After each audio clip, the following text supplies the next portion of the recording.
जिव्हा तुझ्या गरजू दे प्रतिध्वनी दे त्या, समुद्रात डळमळू दे तारे, विराट वादळ हेलकावू दे, पर्वत पाण्याचे ढळू दे दिशा कोन सारे. कोट्यवधी जगतात जीवाणू जगती अनमरती, जशी ती गवताची पाती. नाविक आम्ही परंतु फिरतो सात नभाखाली, निर्मितो नव क्षितिजे पुढती. चला उभारा शुभ्र शिडेती, गर्वाने वरती. कथा त्या निळ्या सागराला, अनंत अमुची ध्येयासक्ती. अनंत अन आशा, किनारा तुला पामराला. अशी व्यक्तिमत्व आज ह्या व्यासपीठावर असताना मला बोलण्याची काय गरज. ज्या माणसानं यांनी जे धैर्य आयुष्यामध्ये अनुभवलं ते स्वतः कृतीमधून कधीच अनुभवलं नाही, तो माणूस आज या महिलांना आपल्या फक्त शब्दांनी किती बरं प्रेरणा देऊ शकतो. शेवटी आम्ही काय फक्त एखाद्या पुस्तकातून कुठलं तरी कुणाचं तरी चरित्र वाचून त्यांचं चरित्र तुम्हापुढे ठेवू शकतो. पण जे ह्या चार आज उपस्थित महिलांनी आपल्या युवा वयामध्ये जे यश प्राप्त केलेलं आहे, हे या क्षणी प्रेरणेचा हिमालय आहे, हे आपण मान्य करायलाच हवं. प्रत्येकाने काय सांगितलं, धाडसानं पुढे चला. सुखदाचं ते वाक्य मला खूप आवडलं. Don't try to be perfect, try to be powerful. आणि ते परफेक्शन प्रत्येकाला प्राप्त होतच असं नाही. स्वतःमधील शक्ती जागृत करून आपण पुढे जाणं गरजेचं आहे. हा महत्वपूर्ण संदेश नेहासारख्या एका योग कन्येनं दिलेला आहे, मुग्धासारख्या एका गायिकेनं दिलेला आहे, रिचासारख्या गगनभरारी घेणाऱ्या एका वैमानिकानं दिलेला आहे, वैमानिकेनं दिलेला आहे, आणि सुखदासारख्या परिस्थितीशी प्रचंड असं संघर्ष करत आपलं कुरुक्षेत्र लढाईचं लढत आपल्या आयुष्यामध्ये जीवनाची भगवद्गीता निर्माण केलेली ही मंडळी आहे. आणि म्हणून या सर्व स्त्रियांना आणि ज्यांनी ज्यांनी आपल्या आयुष्यामध्ये संघर्षांना तोंड देऊन आपलं जीवन निर्माण केलेलं आहे, त्या प्रत्येकाला मी सलाम करण्यासाठी एक पुरुष म्हणून उभा आहे. खरं म्हणजे भारतीय स्त्री शक्ती गोवा या महिलांचा सन्मान करत आहे. मला वाटतं उत्तरादायित्व आहे ते पुरुषांचं, या स्त्रियांचं सन्मान करण्याचं. पण आपला समाज तो जोपर्यंत बदलणार नाही आणि एखादा पुरुष भारतीय पुरुष शक्ती पुढे येऊन स्त्रीचा सन्मान करत नाही, तोपर्यंत आपल्याला विचार करण्याची गरज आहे असं मला तरी वाटतं. कारण कर्तृत्व म्हणजे काय, फक्त विचारांनी, विचार बोलून काही होत नसतं. आपण ते करून दाखवायला हवं. आणि या चार स्त्रियांनी ते करून दाखवलेलं आहे. आपणामध्ये सुद्धा अशी कुठेतरी ऊर्जा असेल, फक्त आपण पाऊल पुढे टाकत नाही, आपण विचार करत नाही. परिस्थितीशी झगडा देत असताना परिस्थितीनं आपल्याला पांगळं करून टाकलेलं आहे. आपण काही करू शकत नाही आहे या विचारांनी आपल्याला ग्रासलेलं असतं. आणि आपण मग आपल्यामधला जो आत्मविश्वास असतो तो डळमळू लागतो. म्हणून तर त्या संघर्षाला सागराला आपण सांगायला हवं, किनारा मला नाही आहे, तुला आहे. मी काही घाबरत नाही आहे. कारण तुझ्या अनंत जिव्हा गरजत असल्या तरी तुझ्याशी संघर्ष करायला माझ्या ज्या आतमधल्या आत्मविश्वासाची शुभ्र शिळे मी सतत वरती घेणार आहे आणि तो प्रवास करणार आहे.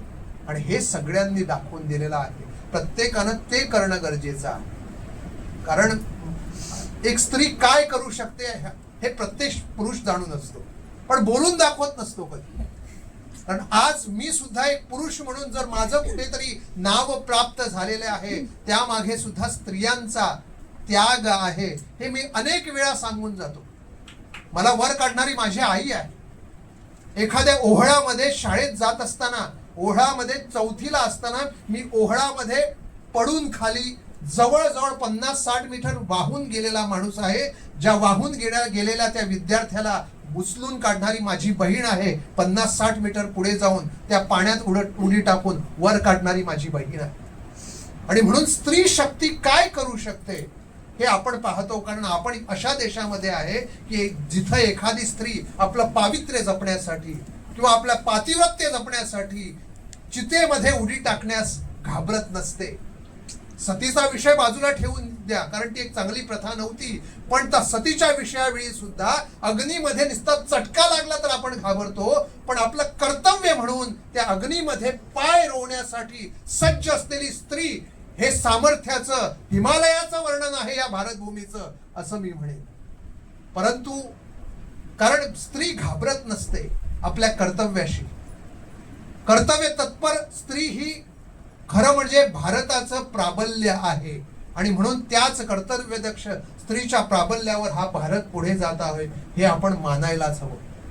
आपण आपल्या पुरुष जातीमध्ये आपण विचार करतो की आपली परिस्थिती जरा वेगळी असतो आजकाल. कारण काय असतं की घरी आम्ही एका अशा फेज मधून जात आहोत की आई म्हणते बायको शिकवते, बायको म्हणते आई शिकवते, आणि मग शिक्षक दिनाच्या शुभेच्छा नेमक्या कुणाला द्याव्यात हा प्रश्न.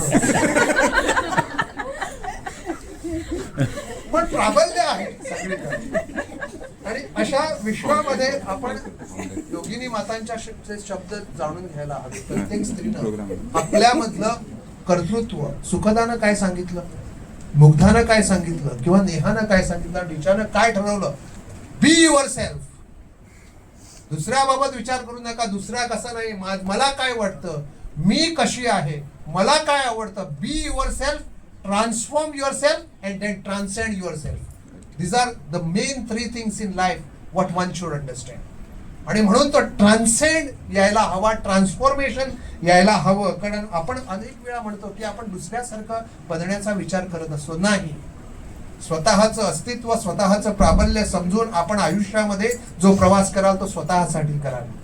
कारण मला संजय चौधरी यांचे शब्द आठवतात, ज्यामध्ये एखादी एक मुलगी आपल्या आईला म्हणते, आई तू अंगठी का नाही घालत बोटामध्ये, हिऱ्याची, छान छान खड्यांची.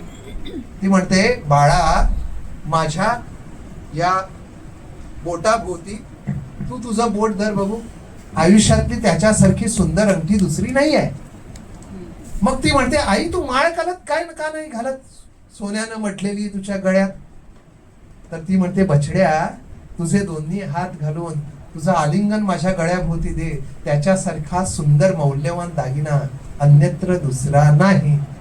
आणि मग ती बछडी आपल्या आईच्या बोटाभोवती आपलं बोट धरते, आईच्या गळ्याभोवती आलिंगन घालते, आणि आईच्या डोळ्यातून शुभ्र टपोरे अश्रू त्या काळ्या भोर केसावर गळत असतात.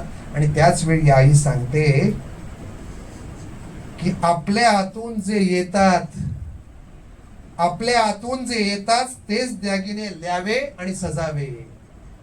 कारण अत्यंत महत्वाचं वाक्य ती आई सांगून जाते की दुसऱ्या झाडाची फुले माळून एखादं झाड सजल्याचं एकही उदाहरण या विश्वाच्या इतिहासात नाही.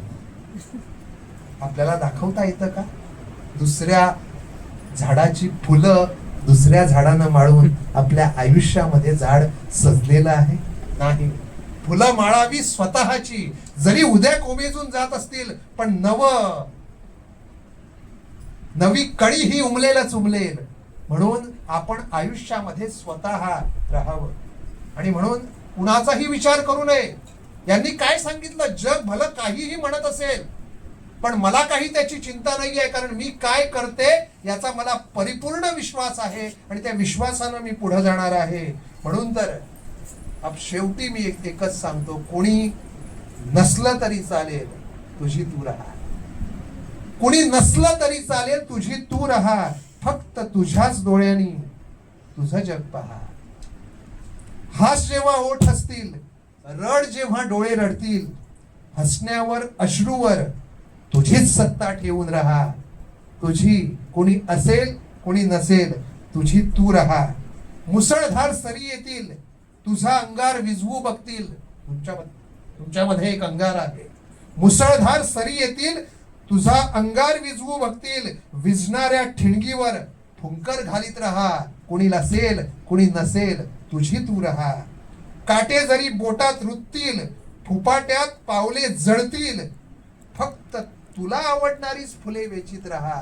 कोणी असेल कोणी नसेल, तुझी तू राहा.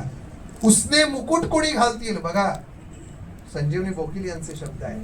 उसने मुकुट कोणी घालतील, जरी अंगरके पेहरून सजवतील, पण तुझ्या सुती वस्त्राचा अभिमान तू वहा. कोणी असेल कोणी नसेल, तुझी तू राहा.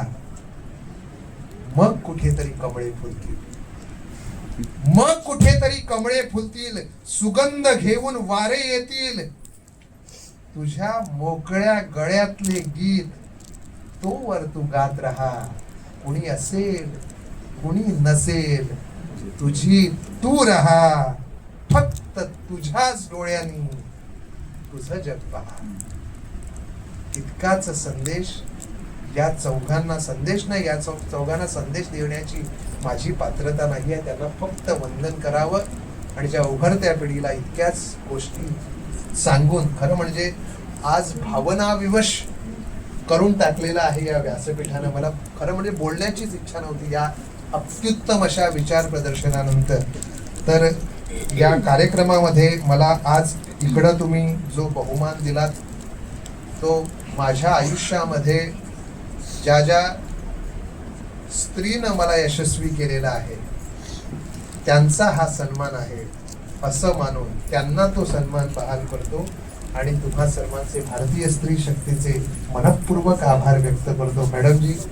मॅडमजींचं आयोजन ही हा सभागृह प्राप्त झाला त्याबद्दल मॅडमजी आपलेही मनःपूर्वक आभार. कारण हा सुंदर कार्यक्रम आणि त्याबद्दल तुम्हा सर्वांचे मनःपूर्वक आभार. धन्यवाद.